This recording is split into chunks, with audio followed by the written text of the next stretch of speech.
Here we are again, Tech Heads, Aussie Tech Heads, Thursday the 28th of February, last day of summer. Welcome. We're here once again.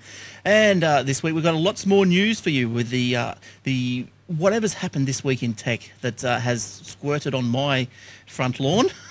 We'll bring you a wrap-up of what's going on there. So Aussie Tech Heads is brought to you by the hosting division at aussietechheads.com.au/hosting. That sounds rather posh and important, but I assure you it's fast, reliable and affordable hosting.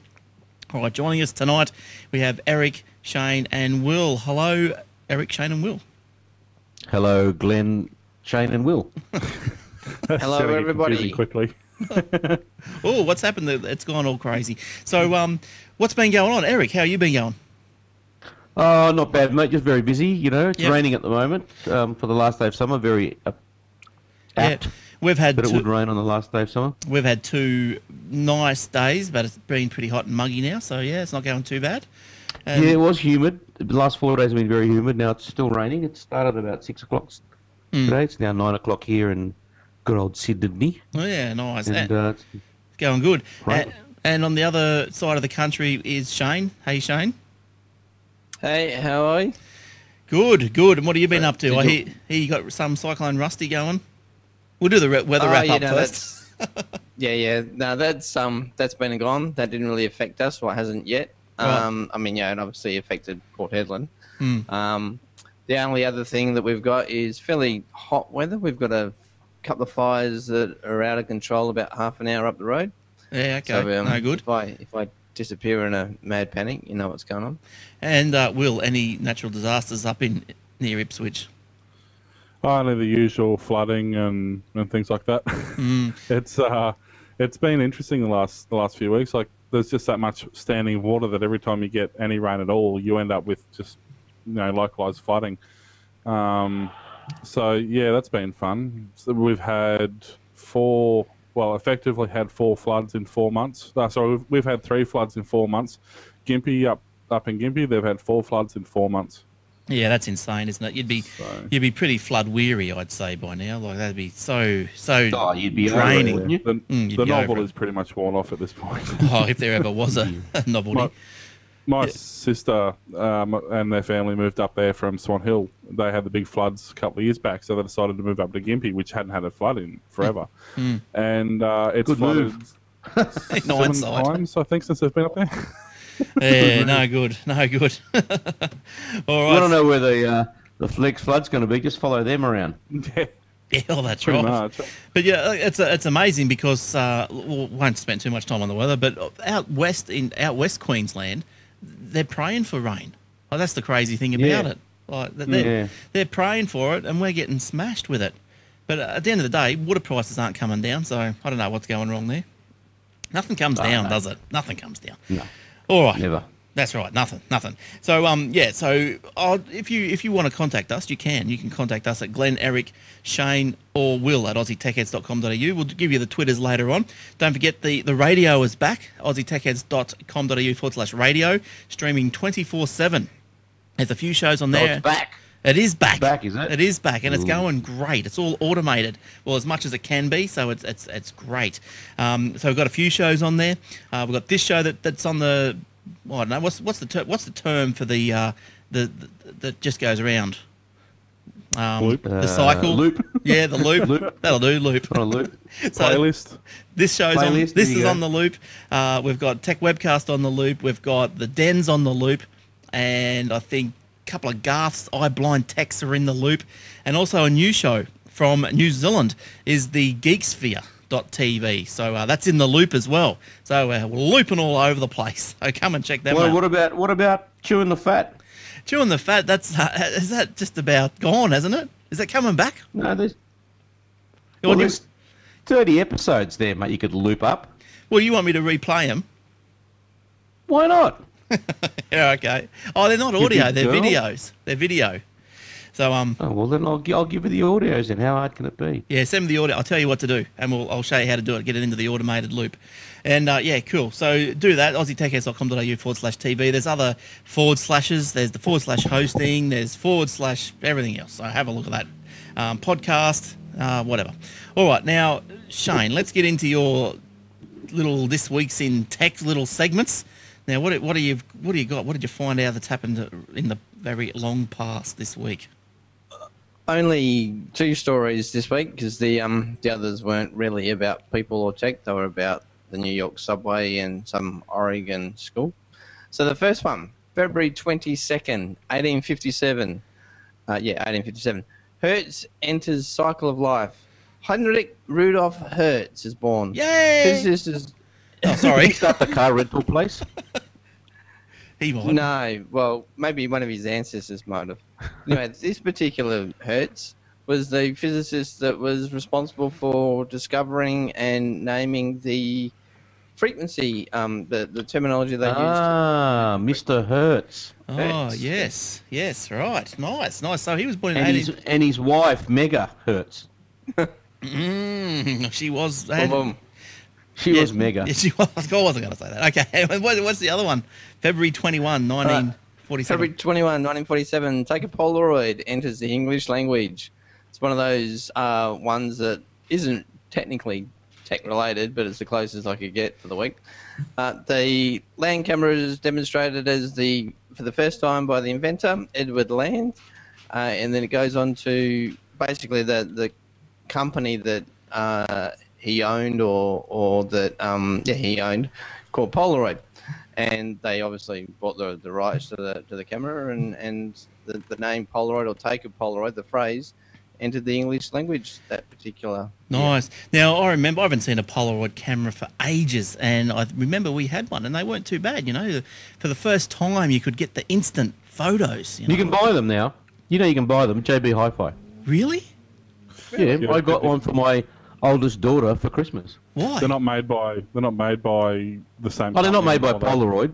No. But why would you? Why would people want one of those now? Like the digital cameras aren't good enough. No. That's what I said to her. Why do you want a Polaroid? And they do it for the artsy shots. Yeah. Okay. I mean, there's a lot of things you can do with Polaroid. Like you can do what they call toothpick art, which basically you take a chopstick or a toothpick, and as you take the film out, you actually just scribble over it and rub over it and whatever, and it distorts the image. So you can do things like that. But they ditched Polaroid a few years ago. Polaroid went to a digital camera that attached to a portable printer. And then suddenly the Polaroid camera went from a $60 camera to a $600 printer. $600 camera, and that kind of... Actually, it is a Polaroid. Will, I've just got it here. The name is still Polaroid, but it's not made by the original company. The naming rights got bought out. Oh, someone else just bought the name. Yeah. And kept using it. Well, the $99 is not bad, but the film is always the most expensive part. Yeah. And it's $17 for 10. Yeah, still 10-shot canisters. Yeah. Now, you might. Which is cheap when you consider that normal film stock used to cost quite a bit more, but compared to digital prints, it's a hell of a lot of money. Well, I said a friend of mine actually just got he's got some box brownies, and he managed to find some film that's still kicking around for that, and it cost him I think he paid $100 for 4 rolls of film. I got a box brownie. Jeez. So have I, actually. Yeah. Speaking of old school photography, my son's in high school and he's doing photography, and they're actually still teaching film developing and Yeah, old they school. do. Yep, my niece had to do that in year 9, 10, or 11, I can't remember. Yeah. Because it teaches you the fundamentals of colour and light Yep. Where does the photo come out of that? at the top. Yeah, how big is it? Does it say there? How big the photo is? Is Normal it? 4x4. Oh, all right. Yeah, okay. And I remember we had one of those. My first camera was a little box brownie. I still got it up on the shop behind me, but up there. But yeah, that was all good. All right. So It's funny actually. When we had our when we had our wedding, we were looking at getting disposable cameras to put on all tables because we thought it'd be a neat idea. And the cheapest disposable cameras we could find was about $14 a camera. And we're like, well, no. Well, I went to a wedding. I went to a wedding where they did that. They had the little disposable cameras on the table, and I tell you, probably wouldn't do it again because there's a couple of Some shots. of the photos are not. People don't give a shit. Oh, They down just, their do it pants, Down their pants, upskirt shots, and you don't know whose old fella you're looking at. In the you know? toilet. That's no different. That's no different than the normal cameras shots that we got back anyway, so it doesn't make any difference. Now, this is probably already out, this piece of tech, and if it isn't, it should be. But can't you get a camera that can just print straight to a Bluetooth to your printer? Can you get those things? Yeah. Yeah. Yep. Yeah, cool. You can also what you get need. Most cameras, especially most DSLRs, actually support that support SD cards. You can actually put an SD card in it that, as you take the photos, it basically got a built-in 3G or Wi-Fi, depending on which one you choose. Nice. And as you take the photos, it will upload them straight to your system. Nice. That's what you need. Backups. Yes, good stuff. Now, all right. Now let's go on to. I'll start here. I've got a Microsoft story to kick the day off with. Now, we've heard a bit about rumours about the Office on the iPad. Well, today, it's still a rumour. There's got me G'd up. There's no plans. Well, they're cagey about it anyway, if there are plans. Talk has circulated for more than a year that Microsoft wanted to bring a native version to the iPad. One analyst estimates it could generate $2.5 billion in extra revenue for Microsoft per year. Would it remove, so if they did that, this is my question, if they did put the Office onto the iPad natively, would it remove an incentive to buy Windows tablets, do you think? No one's going to buy a Windows tablet anyway, except for maybe you. I want one. I don't want the RT, I want the Pro. The RT's a load of garbage. Yeah, or something similar to the Pro. I just can't get the fact that you get a 300 gig Windows Pro and 120 gigs is taken up in operating system before you even buy it. That's ridiculous. Yeah, well, there were stats on about there was a table someone produced about all the different platforms, devices, and how much actual free RAM there was. But I haven't got that here. That's somewhere. But the risk for Microsoft is that putting Office on the iPad takes away, apparently, the key advantage of its own service and other Windows tablets because they already run Office natively. So Windows, apparently, is not as profitable as Office. But it's still a key component of the Microsoft strategy. Asked at a conference when he would be able to use Excel on an iPad, so Del Beanie, is that his name? Head of Microsoft's Office unit. So Del Beanie was asked, how asked at a conference when would you be able to put Excel on your iPad? Instead, it pointed to the question. I've stuffed that one up. But anyway, he was asked the question. Instead, he pointed the questioner towards Microsoft's own Surface RT and Surface Pro tablets and urged him to use the web-based versions of the Office apps. Has anyone here used the Office web version, Office 365? Yeah. How does that? It's all right. Yeah. Is it like? What's it like? Is it like? It's exactly like the Office 2013. But it's not as powerful on a Brina browser. But it's not as powerful or something. No, it's all right. It's for what everyday needs. I mean, what do you want to do? And you're not publishing guru. You don't really need a lot. There's so many features in Word that most people will never use. What do you use? Caps, bold, underline, different font sizes, different fonts. That's pretty much it, right? Yeah. You can cut and paste photos on it like normal. Yeah. It's pretty good. It's pretty light. It's pretty quick. I think the more and more that I use the Google Docs, actually, I find that it's not as good as sometimes I end up just opening Office back up. Because it's just not as good. But also, the Internet Explorer 10 has been released. So this did come with Windows 8, but it has been held back on the other versions. But now it is released for Windows 7. So it's been released to millions of new users. It now becomes available for 700 million Windows 7 machines. Microsoft said IE10 is 20% faster at downloading sites than IE9, and it allows for touchscreen commands. IE10 running Windows 8 has received generally good reviews and has been hailed as the best version of Internet Explorer yet. Well, that's all right. That's handy to know, isn't it? I don't mind it. I don't really mind it. I use it on occasions. And an interesting stat here, which you can comment on, anyone, is mobile browser market Safari is the runaway leader with 61%.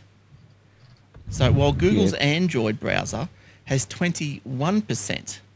Now, my Yeah, but question. that's because nobody uses the default Android browser. Everybody uses Chrome or Firefox or Dolphin Opera. or Opera. Or, yeah, nobody uses the default browser.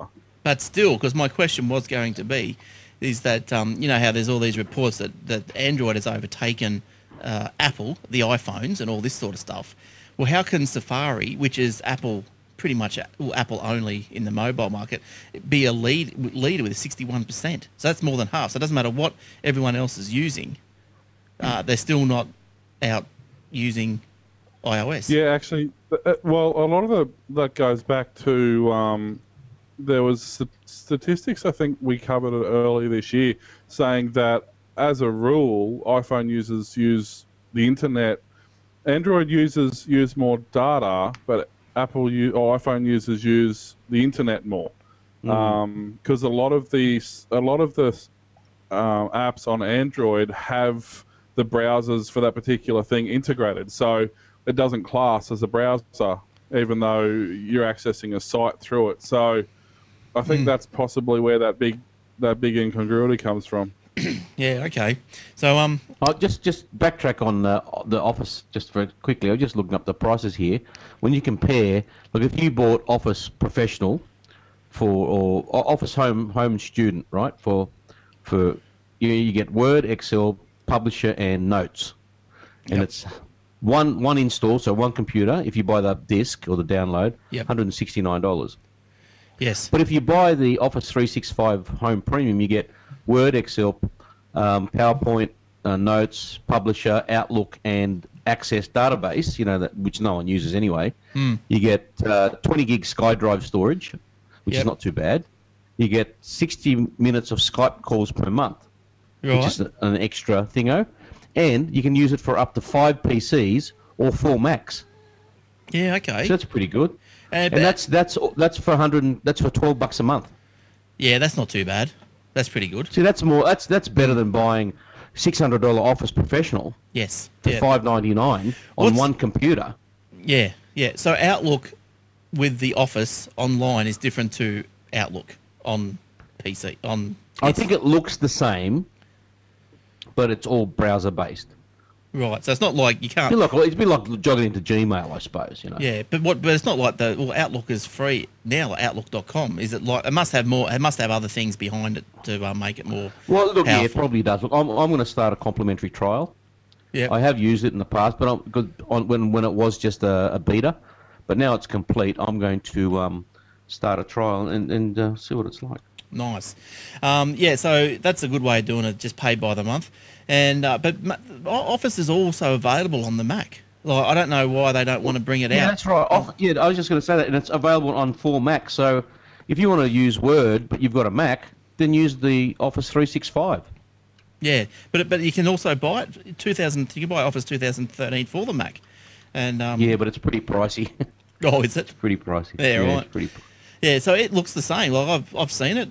It looks the same. So it's good. Like Kim's got on her MacBook, and she does the documents up, and she can bring them out here to the PC. They open up there. They're great. Yeah, they're good. But so that's all good. That's good. Now, okay, so let's Microsoft. A couple of little stories there. What's Shane? What have you been up to? What stories have you got this week? I'm going to kick it off with the gamer that got caught in cybercrime raid. Oh, and yes. They reckon Perth's Dullsville.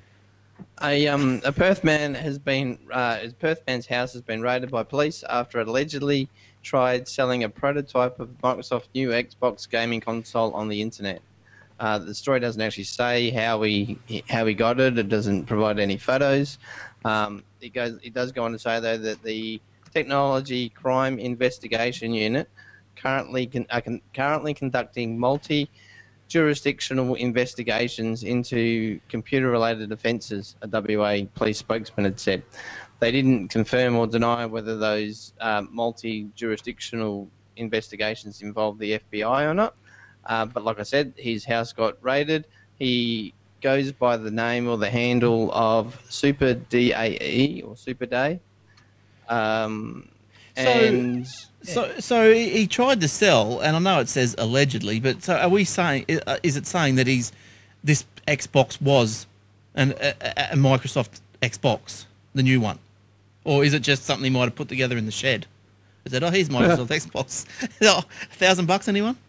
Or, you know what? Why would the police and potentially the FBI go to the trouble of raiding his house if it wasn't? Well, how would it get from? Legit? How would it get from? You would imagine the US, if it's only a prototype, or whatever, out to Perth. And why Perth? Yeah, no. You guys are bad over there. Yeah, I know. Badass we are. So the search was conducted on Tuesday, 9th of February. Wow. And but Super Day tweeted, police raided me and mentioned having an FBI agent and 7 to 8 police in his house. Wow. All for one box. Yeah, but that's just coming from him. Yeah. What does he say? I don't even have bank cards to buy or pay Bank for a cards. lawyer or a phone. He also published a search warrant online. Oh, there you go. Good work. I find it hilarious how the warrant only really mentions Microsoft, eBay, PayPal. Why? I don't know. Anyway. Yes. Yeah, why would it mention anyone else? Yeah, well, they're after an Xbox. So he must have, so he's put it on eBay, so therefore that's brought PayPal into it. So they probably, so I can see why it's mentioned that. But yeah, we're not going to mention, bloody Atari, are they? All right, Eric, what have you got going? I've got going. If anyone needs more proof that the final nail in the coffin for BlackBerry is about to happen, this story will do it for you. Pentagon to open communications networks to Apple devices and Android in 2014. The US Department of Defense today, because all governments use BlackBerry generally, especially the US government. The US government Department of Defense today announced via Bloomberg a commercial mobile device implementation plan that would allow iOS and Android devices to be used on its secure, classified and protected unclassified communications networks will begin February 14. Well, there you go. This will equip the department's 600,000 mobile device users. So does See you, BlackBerry. So does this mean that they're opening up to bring your own device, or are they going to? Either they'll probably if you bring your own device, they'll probably make sure it's secure and do whatever they need to do with it, or they'll provide you one that they've already secured on your behalf. Yes, yeah. At the moment, BlackBerry is the dominant device at the Pentagon, with almost 450,000 devices. So that's going to be over. That's finished. So But you know what the alarming statistic and all that is? No. What God's earth government department has 600,000 employees? Oh my God! Yes. That's everyone. No, Yeah, that's it'd be just the Pentagon. Multiple departments. Yeah, but No. that's pretty much anybody in like, any upper end American government department. So probably FBI, CIA, all those. No, that's completely separate. They're all separate departments. This is just the Department of Defense, which is based at the Pentagon. That's it. Well, like unless they mean Department of Defense, even if it was Department of Defense nationwide, like US, it'd still. Well, it Still says, a lot of people. well, as the Bloomberg reported here, as this story report, I'm not sure where you picked this one up from, Eric, but it says, so I'll read it. It says, the US Department of Defense today announced a commercial mobile device implementation plan that would allow iOS and Android devices to be used on its secure, classified and protected unclassified communication network. Yeah. So Department Yeah. of Defense, 600,000. But that could be like soldiers and everything. There'd be a few soldiers around, wouldn't there? Would that be include all I don't know if No, normal. soldiers are part of the. They're not part of the Department of Defense. They're the military, U.S. military. These are just the admin. These are the boffins, people with suits and uniforms. Yeah, okay. Oh, it sounds a Like bit the bloated. generals, probably the generals are very bloated. Probably bloatations. Yeah, so, all right. So what's it say down there? It says BlackBerry, the company set to launch, BlackBerry set to launch the Z10 phone based on the company's next month. Oh, there you I go. don't know who's going to buy it. No, when's this happening? February 2014. Well, they better make it a good launch. Yeah. They better make it They a better, beauty. they better hurry. That's right. Don't you think that they would? They'd have to put like a different version of iOS on there for all the. No, they don't. No, they don't. Okay. Because No, they can the strip it accounting down. firms, a lot of the accounting firms use it, but they have security. My brother-in-law is a partner at Ernst & Young. Ernst & Young, is that right? Yeah. One of the big accounting firms, and they were given iPhones, but Ernst & Young put their own what you call it? What's that? Software. GUI over the top. Oh yeah. Apparently, if you work with Apple, you can do all that sort of stuff. Lock the phone down, lock the iPad down, and all that sort of stuff. Yeah, so they've got their own, dev kit for corporations, and they put their own skin on it. That's the word I'm looking for. They put their own skin on the top.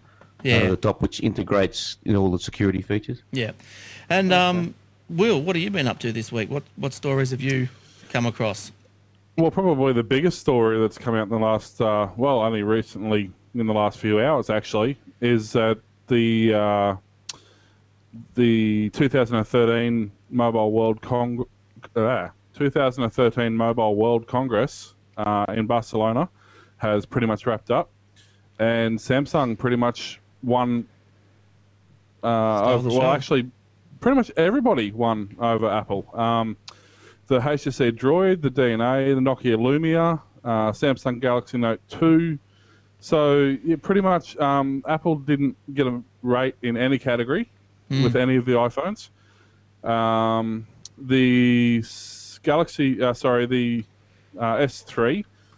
S2 beat the iPhone 4S in last year's show, but Apple won a few other awards last year, like the tablet category. But this year they didn't get a look in any of that. So these awards, what are they for? Are they for are they for like usability, looks, and all that sort of stuff, or is it just for workmanship? Yeah, they sort of take everything into consideration: value for money, availability, obviously usability, price, all that sort of stuff. So plus they have people sitting there. They actually use all the phones. They test them. They see how they integrate with other things, and so basically for the first time in a long time, I have to admit, like Apple pretty much for a few years there was taking out pretty much everything, but this year they didn't get a look in it at all. Hang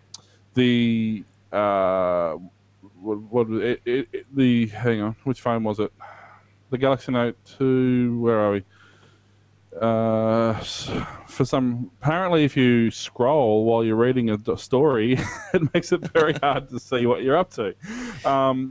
Basically, so the smartphone award, which is the one that carries the most sort of kudos, they won that. They won the best device manufacturer, best mobile enabled consumer electronic device, best mobile infrastructure for the LTE network, the CTO Choice Award for their LTE technology. So who won this? The best Samsung, tablet. did you say? Samsung pretty much. Samsung won most of them, and obviously HTC and even Nokia with their Lumia 920 got in there as well. Lumia. So yeah. Well, I got in the Chevy trouble. Lumina. That's probably where I probably got it from you. That's probably why I got in the trouble. Well, it's a Nokia. I mean, nobody's used to seeing their name anywhere. I don't mind the Lumias. They look nice. They're good. So it was a good year all round, actually. Yeah, look, I don't know. It probably gets Apple maybe to have a bit of a look inside and go, well, we've got to come up with something pretty revolutionary, I guess. Like the iPhone hasn't really changed except it got longer, really. That was kind of their argument, was that Telstra. Apple hasn't. Okay, they've released a new device, but they haven't really done much. Whereas all these other phones, whether it be the Samsung or the HTC or whatever, they've really progressed in leaps and bounds since last year's award ceremony. Yeah. And that's part of the reason why Apple didn't really get a look in. Now, yeah, so I don't know. I mean, maybe is it going to be a wake-up call for Apple, or do they not even care? Yeah, I was going to say, do you think Apple even cares what went on down at the thing, or they just go, oh, yeah. But when are they going to pay Samsung their $1 billion, or is that still going through appeals? Well, Samsung owes Apple $1 billion as well. Oh, gee, that's right. So they'll probably just call it even. Throw a couple of bloody silly, isn't it? Oh, it is crazy. Throw some jacks in the air and walk home. All right, Shane, what else have you got going? Right, so the next story I'll do is the one about OwnCloud, which is a open source version of Dropbox, or it's been kind of touted as that. OwnCloud is a free software suite written in PHP that provides file storage, synchronization, and sharing. It provides the same basic features as Dropbox or Box.net. It also provides a whole lot more. OwnCloud was started 3 years ago when Frank Alphabet, can't pronounce his name, Karalitzrik, That'll do. wanted wanted a software alternative to the proprietary solution.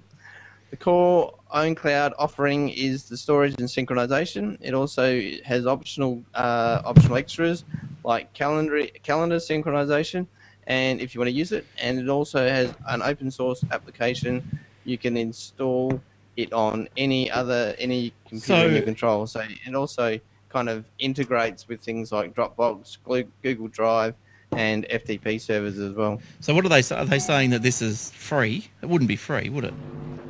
Yeah, it's open source. But it's free to store your stuff. Like Yeah, it does. I'd say that probably it would be. I mean, it's the same as Dropbox. I mean, Dropbox is free except for when you want to it's limited. pay for Yeah, I mean the web page, when you go to the website, it's ad supported. I mean, it'll be the same model as Dropbox. Now, what benefit or advantage is making something like this open source going to have? The same advantages as any open source project. You get more people looking at it. It's open for more scrutiny. Yeah, scrutineering. Yeah. It's. So yeah, you don't have to worry about proprietary formatting or anything like that. So my thing was, because it's open source and blah blah, and everyone's going to be tinkering at it. Do you think would you really trust it with your sensitive documents? Well, what they pretty much do is they release the API, which makes it, in some respects, it's the same as Android. It's open source. It has an API. People can customize it. They can do what they want with it. There's certain stuff that's proprietary and they can't play with, and there's a lot of overlays and a lot of things that they can do. So, with any product that's open source or things like that, you're not really looking at the product as they release it. What you're looking at is, how can we make this product work for us? We've got a corporation, we want it to do this, can we make it do that? So a lot of things like that, whilst might be useful the way they're launched, aren't necessarily what their end result will be for that product. Now, I guess it's a bit like Linux in that respect, where there's a whole bunch of different distros out there, but the cream eventually rises to the crop and to the top. And the best half a dozen are the ones that people will keep using. But why hasn't Linux taken a real good foothold? Do you think it has? Like, I've installed a few distros over the time, and I've never really taken to them. Like, I've never really thought, oh, this is easy. Maybe I just didn't give them enough time. Because it's not. Well, it is, but up and it is a lot now. It's much more simple than it used to be. The biggest problem with Linux was it was seen as a sort of a geek's retreat for so many years, so it was never really targeted to the general population. It was always slightly complicated. It was always a little bit awkward. I mean, when it worked, it was reliable, it was stable, it was fast, but there was always some tinkering to be done, and the average consumer doesn't want that. And now it is possible that Linux will get to that point now because it is becoming very plug and play. Part of the issue is, a lot of the stuff that you want to run aren't available on it because it's not a big operating system. So, things like, in our case, I would use Linux on a regular basis if things like VidBlaster existed. Yeah. But I know, Linux is smashing it with servers and all that sort of stuff. Smashing it. Yeah. But a lot more secure, so I hear. What happened, sorry? A lot more secure. Yes, apparently so. Apparently absolutely. so. Yeah. So now, just Eric, I see you got a story there. We probably should have done it after the Will's Mobile story, because where Apple got a bit of a basting or didn't win a few awards, but Tim Cook has promised more. Is this true, Eric? I didn't hear any of that. My internet just went silly. What did you say? I said good old reliable Telstra. I said, Tim Cook, you've got a nice picture tonight, Eric. Actually, that's probably one of the most stable pictures you've had. I've lost you again. All I've lost you again. right. Sorry. While This he's is typical. sorting out his internet problems, speaking of Apple, and they're finally admitting after 6 months that their mapping software isn't any good, and they're actually seeking Sydney-based software engineers to try and fix their problems. Look, I've never had a problem with the Apple Maps until I went to the Sunshine Coast, and you ended up in Perth. No, for some reason. Now, I did go through the settings, and I couldn't find a particular setting for this, but it didn't, for those of you who know Brisbane, if you do know Brisbane, there's a tollway, and you go over at the tollway, the Gateway Bridge, and it's like a big shortcut, to the sunny coast. But it didn't want to take me to the Gateway Bridge. I think it wanted to take me through Brisbane, which is obviously the long way. And It would have been taking you through the Clem, through the airport link. Yeah. But I couldn't see on the software where it said, avoid tolls, because I thought, well, maybe I had that clicked on, but I couldn't see a setting for that. So I thought, I thought that's no good, that's really disappointing, because up until then, and I've gone back to it because it is locally, it's damn good. I like the street name pronunciations. I like the turn by turn. I like that sort of stuff, which the others don't have. And I think Google Maps has it. Turn by turn, the free one. It does. What I do like, sorry, Will. I just going to say that I don't like the fact that it doesn't have Street View. That's what I miss. Well, it does on Android. No, Google does. No, Apple doesn't. Oh, yeah. But yeah, so look, Jennifer Hawkins does my turn by turn. Oh la la! You got? Yeah, but she's an idiot. Don't listen to her. She's so you got that Where Is app? Is that right? Is that what you're using? Yeah, that's what I use, yeah. I got the Giannopoulos on my, whatever his name, Nick Giannopoulos. Hey, is there yet? What? I normally use either Maps or Samsung. If you're in an area where you can't get signal, Samsung has a fantastic mapping software built into their devices. It's free for Samsung users. And that maps I use on that, I'll tell you what, they're absolutely brilliant. But that's because it downloads like about 50 meg, doesn't it, or something to your device? Yeah, it's not a lot. It's only, I think everything in the entire Australia is about 150 meg. And you only do that the first time you load it up. After that, you don't do it again. And it updates quite regularly. The only reason I use Google Maps instead of the Samsung one is because Google Maps has congestion and travel time. Traffic, Traffic things. So. Traffic detours will reroute you if there's traffic. That's what I like about it. I might try the Google Maps again, because I saw that's back on the Apple, isn't it? I think it's been on. Yeah, it's free. Yeah, it's free. It's pretty good. I'll give that another shot. I'll give that another shot. Just quietly, you mentioned Telstra. I had a bit of a good thing to say about Telstra this week. Which I have pretty much good things to say about them these days, because they're second to none.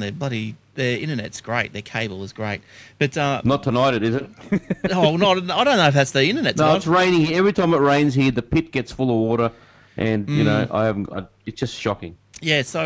But anyway, I was away last weekend, and I tethered my phone at quite extensively, and I used up my 1 gig, my whole 1 gig. And 1 gig? No. Seriously? Yeah, that's all I've got. I can't afford it anymore. Pathetic.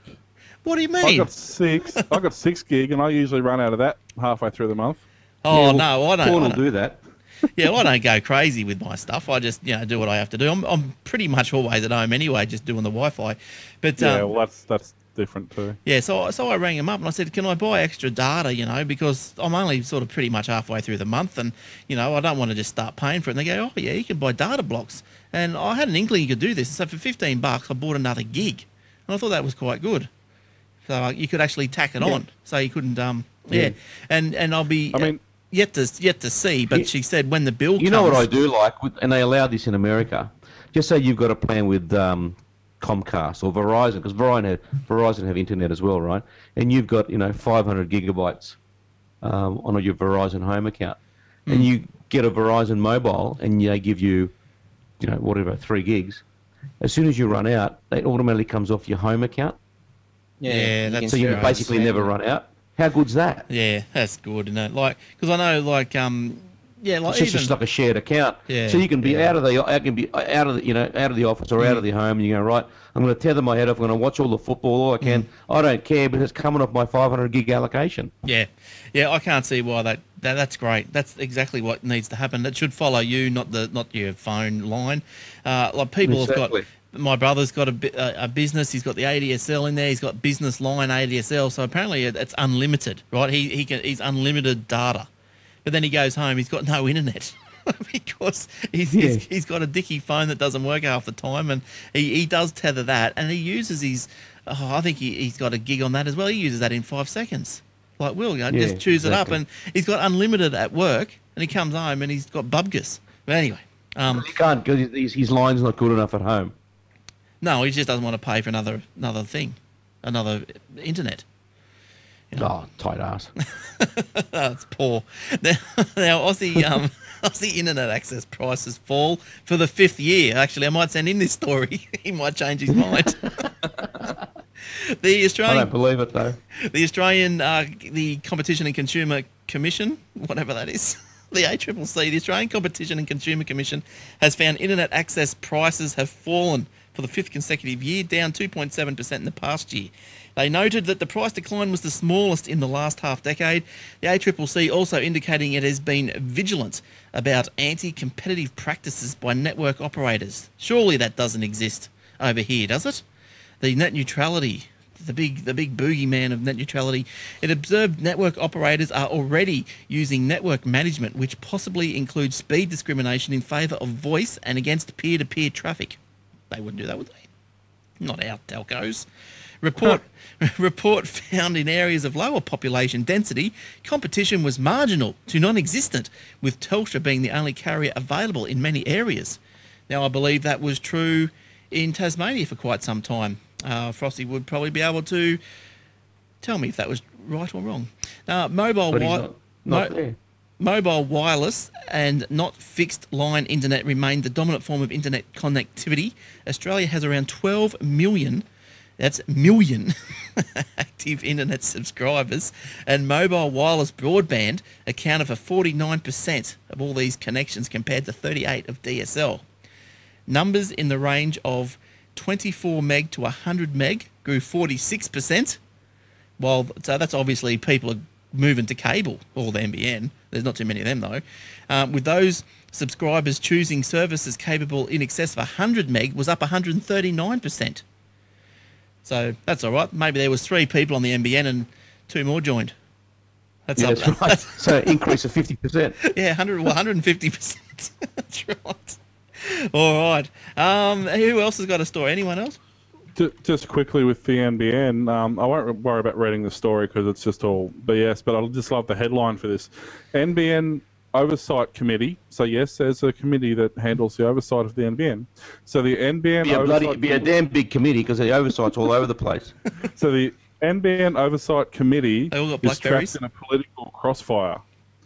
Oh, so yeah. the committee that handles the oversights from the NBN that's NBN's getting in trouble because of their oversights. The committee that's handling the oversights is getting in trouble because of their oversights. It's a joke. It's a joke. That sounds like Yes Minister. Oh, it is.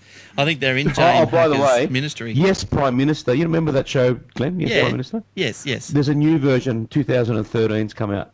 Oh, good. But from the BBC? Yep. Oh, sweet. The same characters. But it's all about climate change and all that garbage. It's hilarious. Good stuff. It's hilarious. When's that due out? I don't know, but I've been watching it from certain places. Oh, I see. All right. Now, so we might have quickly, Shane, have you got anything else? We're going to go to Garth after this. And Eric, are you right to continue? You had a hard out going on? Yeah, no, I've got a hard out. 9:43, I've got to go. All right. Are you going? I've forgotten all about it. Yep. Yeah, I've got to go. All right. Well, we'll see you next week, hopefully. Yes, indeed. See you guys. All right. Thank you very much. I'll do your last story. See you guys. Okay, bye. All right, thank you. Bye. All right. There goes Eric. Now, Shane, we're going to go to Garth in a minute for another review, but did you have anything else before we go to Garthoid? Yeah, I'll do my iPhone story. That way it'll be a good segue into what Garth does. All right, good. Right, so Oscar award for the best documentary goes to Searching for Sugar. Man film. No, I'll try that again.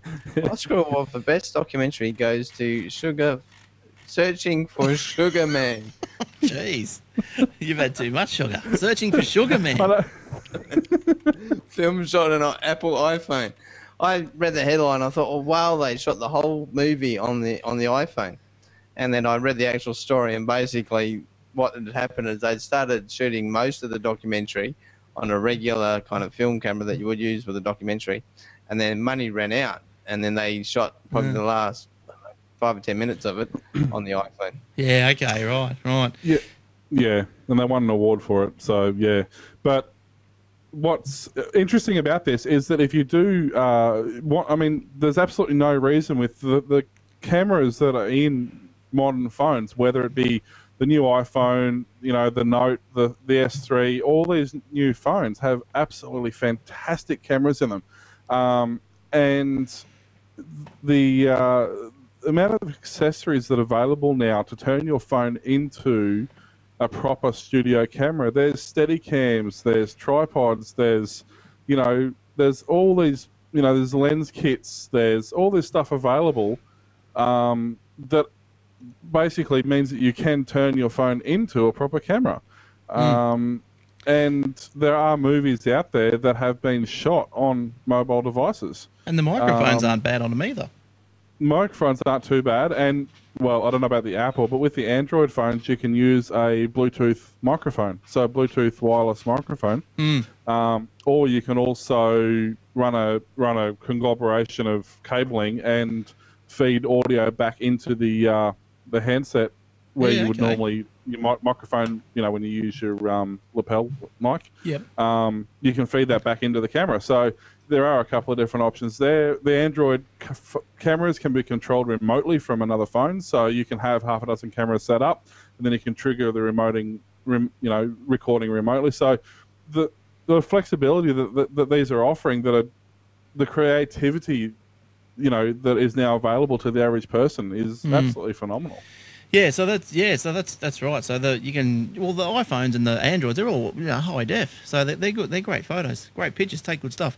Now we're going to go and see what Garth's got this week, and so yes, we're running late, but we've got a few more stories to go after Garth. So we'll cross to Garth, see what he's got for us this week. Hopefully he's got something, and we'll see you shortly. Yeah, hi guys, back again for another week with Garth, and I'm a bit hungry tonight, Garth. What do you got for us? Oh, eat now, buddy, eat now, right now. Oh, yeah, please. Eat right now. So if you're feeling a bit peckish, Eat Now is a nice little app you can have on your phone there. It'll bring you up all the restaurants around you and allow you to place orders. Oh, yeah, so Geo finds you. Yeah, it'll Geo find you. You can place orders, you can get the home delivery. Depends on, of course, what the restaurant support. Nice. But if you have a look there's a few... There's heaps. McDonald's? Heaps of them that subscribe to it. Yeah. Pizza lover. Depends where you are. Yeah, exactly. But yeah, well, Macca's there everywhere, aren't they? Yeah. Oh, I don't think you'll find a Macca's that will deliver, but you never know. So Eat Now. Eat Now Joe. Yeah. I don't know why Joe. No, beats me too. It comes up Eat Now, one word, space Jordan. Don't know what that means, but then in the description, Eat Now Joe. It's a number Joe's one. hungry, I guess. Yeah, number one food ordering portal in Jordan. Is this only in Jordan? What's that? What's that mean? I don't know. It works here. Oh, okay. Offering online ordering solutions from year 2010 with major success. Download Eat Now Jordan app and order your food online for free. There you go. So I'm wondering if the version you're looking at there is a Jordan version, or that's where it's originally from. But Yeah, okay. no, there's certainly an Australian version. That's what I've used. Rightio. And it has all the local Indian restaurants. It seems to be a lot of Indian restaurants there, as far as I can tell. I don't know, maybe there's a lot of Indian restaurants around me. So when you search for it, because I might have searched, I could only find one Eat Now, but when you searched, you just searched Eat Now and... yeah, it came up in the Australian App Store. It downloaded, no worries. Okay. It's all there. It's all the local restaurants around here. Yeah, right. Well, I And, suppose. Yeah, well, it's come up in my iTunes store, so which is the Australian store, so it must be. Clearly. Yeah, And, must be. I had my local restaurant. The good thing I liked about it, you can go and see the menus and, Yeah, nice. pick out what you want off the menu. Yeah. Well, I have to go and check that one out. So that's only fast food, is it? Is that right? No, well, I think you'll find it'd be anyone who's bothered to make themselves available Right. to probably another third party, online ordering portal like local. What's that Spoon one called? What's Spoon? What are you Oh, talking about? A spoon? Yeah, Urban Spoon. You must have heard of Urban Never Spoon. heard of it. God, we might have to do that one other week. Okay. I'll do Urban Spoon. Oh. So, there's a lot of sort of services, I guess, that arrange this type of stuff for restaurants. So to make their menus, make their ordering facilities available online. We are the fastest growing brand in the Middle East food delivery industry. Well, I don't know what all this Middle East stuff is. I've never heard of this before. As far as I know, it's local. But Well, look, I might have found the wrong one, but you've seemed to found the one that you like, and it's Eat Now. if you find Eat Now, give it a go. If it comes up with stuff around you, then good luck to you. Good luck to you. All right. Well, we'll go and see what we can find on this now. So, all right then, Garth. Thanks for that. And I'm feeling hungry, so thanks for making me hungry. No worries. You might need a flight to Jordan to use it. But You never know. But why would it you'll be? have fun there anyway. Why would it be in the nice. App Store? Why would it be in the store? But anyway, who cares? Yeah. Okay. Anyway, Moving on. thanks, Next Garth. week. See you later. See you next time. Bye bye. Enjoy. Yeah, so thanks, Garth. That was the Eat Now app, and I can tell you that after we recorded the Eat Now app, I actually was in the Jordan iTunes store. How did you even manage that? I don't know how. I don't know. I have no idea. I don't know. I don't know. I just said, well, I just check, I just check I'm in the Australian store. And I checked and I wasn't. I was in Jordan or somewhere. So that's why he was getting a lot of Indian restaurants. Poor Garth, he was thrown. But anyway, my iTunes, rest easy, sleep tight. My iTunes is now back to Australia. God knows how I ended up there. But I'll tell you what. Well, I'll tell you something else. The hackers have raided the ABC. Did you guys hear about this one? Yes. Yours. So that's no good because an attacker has attacked it into the ABC, dumped almost 45,000 user email addresses and hashed passwords following a broadcast of an interview with a radical Dutch politician, a Geert Wilders, or Geert Wilders.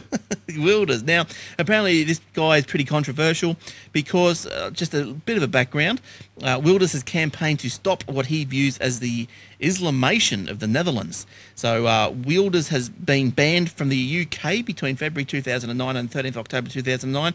Had a bit of controversy trying to get into Australia recently. He got in all right. But yeah, so a bit of a controversial figure. So the program interviewed him, I believe, a program on the ABC Late Line. So targeting the 2010 program Making Australia Happy and exposed users who registered with the program's website. So people who registered with the Making Australia Happy website, that's the users' emails what's been splashed around.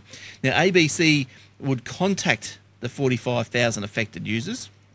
This is, for those on the YouTube, this is the Geert Wilders.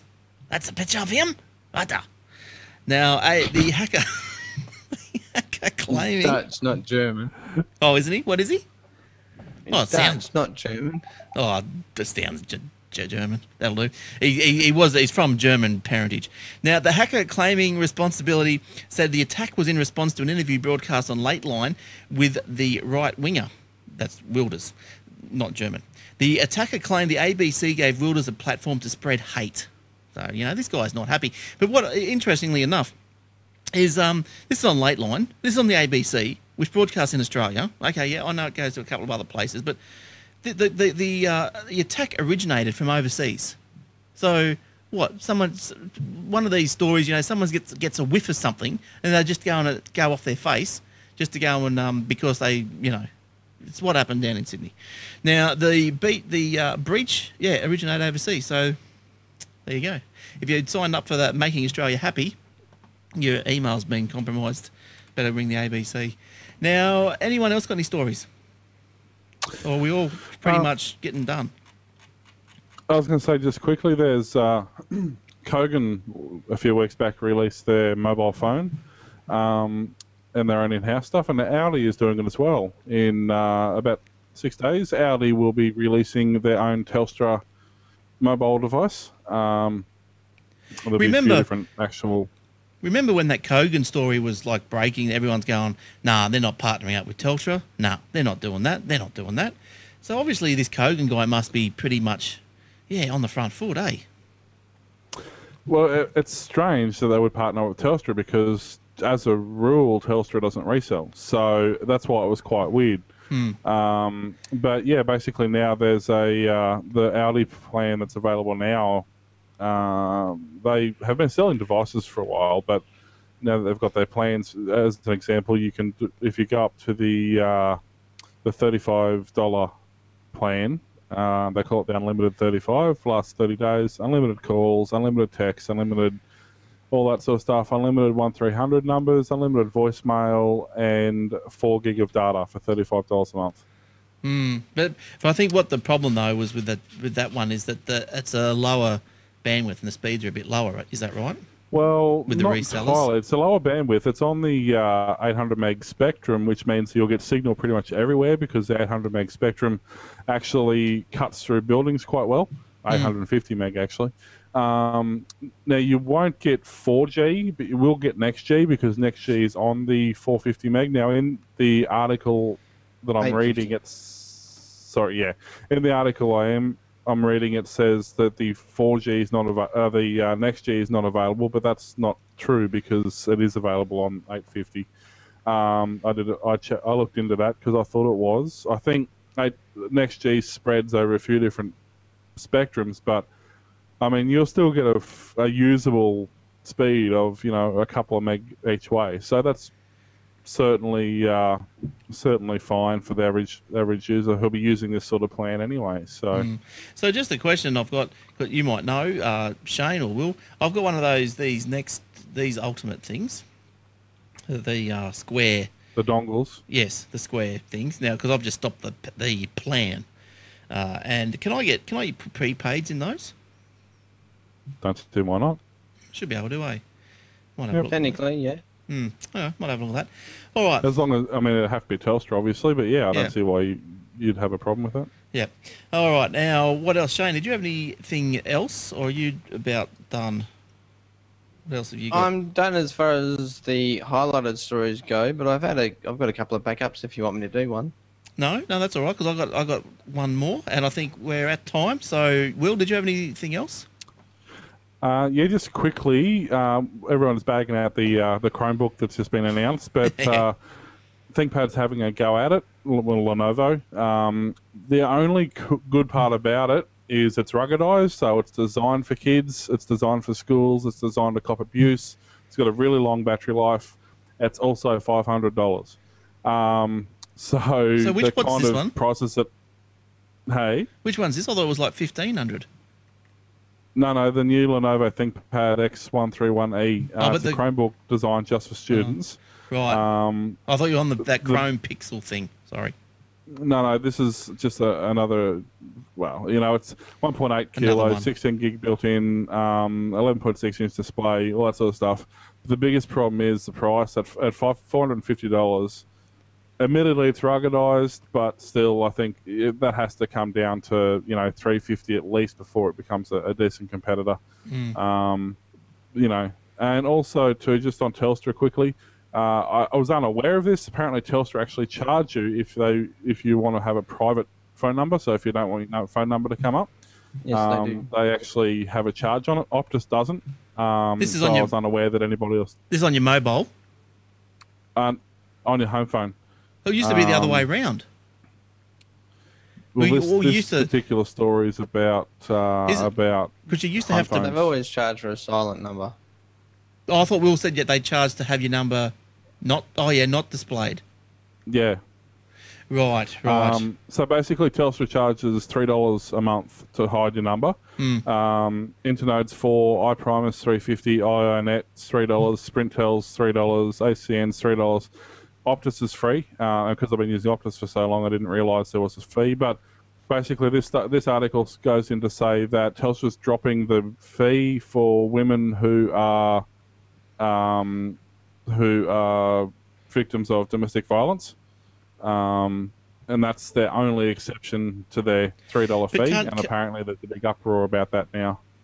Why is that? Saying that should be free for everyone? They haven't gone far enough. It should be, Just free. they shouldn't be charging for something that doesn't cost money to provide. Basically, is what they're saying. Yeah, but isn't there a number that you 1883 or something that you dial before the number that will not send your number? There's a number you can dial before you dial the number, and it will send, and it will come up as private. There used to be. I don't know if that still works. I don't know. And also, I know that you, because you're private, you can have I rang him up and I've got an unlisted number. It's not private, but it's unlisted, supposedly, but still comes up. So that didn't help. But apparently you can get it unlisted, so it doesn't appear in the phone book. All right. Did you finish that one, Will? Is that done? Yeah. All right. Do you have any more? No, I'm good. Okay, good. Now I've got the best. This is most exciting. This is most exciting. Put down your cups of tea because you might spill them. Now, the Doctor Who is coming to the cinema. Now, have you heard about this, Will? I have, but I didn't cover the story, so I knew you'd have it. Of course I'd have it. Now it's going to throw everyone into turmoil because it's on a Thursday night at the cinemas. So, geez, we're going to have to record early that week or something. But it's We'll record late. After you come back, you can do a review on it. It's a special screening of the opening 2 episodes of Series 6. That's the new series, the black and white ones, thank goodness. Is to take place across Australia and New Zealand on Thursday, 14th of March. Now, in a world first, multiple cinema screening for Doctor Who, The Impossible Astronaut and The Day of the Moon will be shown at selected event cinemas, Greater Union and Birch Carroll and Coyle cinemas and Village cinemas across Australia and New Zealand, starting at 7 p.m. on the day. Tickets for the high definition big screen showings can be bought, and there's links in the show notes, of course. Now, where can you find the show notes? I hear you desperately scrambling and for the phone to ring me and Skype me, but you can find the show notes at aussietechheads.com.au, and there's a little thing on there called show notes. Taking that, and there's also other show notes. There's everyone else's show notes. Some notes that don't actually get onto the show. There's heaps of info there, so go and have a look at those. And just in saying that, you can also find Garth's reviews, just the little Garth clip now, and watch them by themselves. All right, I think that's it. Shane, you got no more? You right down there, over there? I have a question, and this could kind of get me banished from the podcast, but I've never really been into Doctor Who. Can anyone give me just a quick rundown of what the whole thing's about? Is he serious? Oh, Shane, we've lost you. We've lost you, camera. Shane, we've lost you. Oh, no, there he is. No, yeah, it's okay. So I'll do it after the show. Tell you after the show. All right, so that's about it. That's about all we've got time for tonight. You can catch us all on Twitter, and you can catch me at Aussie Tech Heads, Will at Mr. Tompkinson, Eric at Eric Franco, Eric with a K, and Shane at Shane with a Y 1973. I think that's right. Email us all. Yes. Email us all, Shane, Eric, Glenn, Will at aussietechheads.com.au. Don't forget /radio/hosting. And thanks to Geeksphere TV and Tech Webcast for the pre-show shows. There you go. And the pre-show shows was on aussietechheads.com.au /live. And join us next week. So that's about all we have time for tonight. Except to say that now you guys that have been in Australia long enough and watched TV for a while, you would have heard of Peter Harvey. Now he's pretty ill in hospital, and I just wanted to mention it, and because I was quite shocked when I heard the news, and I just wanted to say, yeah, thinking of you, Pete, and just thinking of you. He's battling pancreatic cancer at the moment, 68, found out in October, and he's not doing too well. But anyway, that's sometimes that's how it goes. All right, so next week, we've got another show next week, same time, same channel, and that's about it, isn't it? Don't forget the radio, the paper for Aussie Tech News, Twitter at Aussie Tech News for news stories, the Facebook. Get on the Facebook, please, like us. And also, I nearly forgot, I should have mentioned it earlier on, but we'll get into it first next week, is the Runtastic app. So we've got a couple of codes to give away, so you can get a free download of the Runtastic Pro, the Pro version of the free app. And what it does, if you want to get fit, because this is our fitness month, you wouldn't have thought so, because leaving it right to the end of the show. But we all probably sit at the computer too much, and maybe we need a bit of a help to get up and stretch the legs and all that sort of stuff. Well, with the Runtastic Pro, you can get up, you can stretch the legs. The GPS will track you, show you where you've gone, tell you how fast you were walking or running or whatever like that. So it's not too bad. It's pretty good. You can get cheers, and they cheer you on and go, yay, go, another step forward, yay, and all that sort of stuff. So it's all fun and games.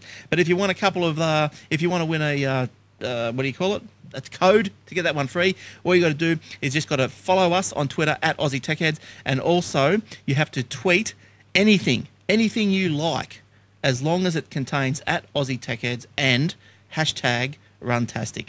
So do that. Now, I've tweeted a couple of things. Even if you retweet, okay, you retweet what I've tweeted, and that'll get you an entry. So do that, and we'll start giving a few of those away next week, I think. So until then, thanks, Shane. You had a busy week. But thanks for joining us. Did. Thanks for joining us. We hope to see you next week. And Will, thanks for joining us. Not a problem. Hope to see you next week. And Lounge, thanks for joining us. Podcasters, YouTubers, once again, thank you very much, and we'll see you next time. Bye-bye. Bye.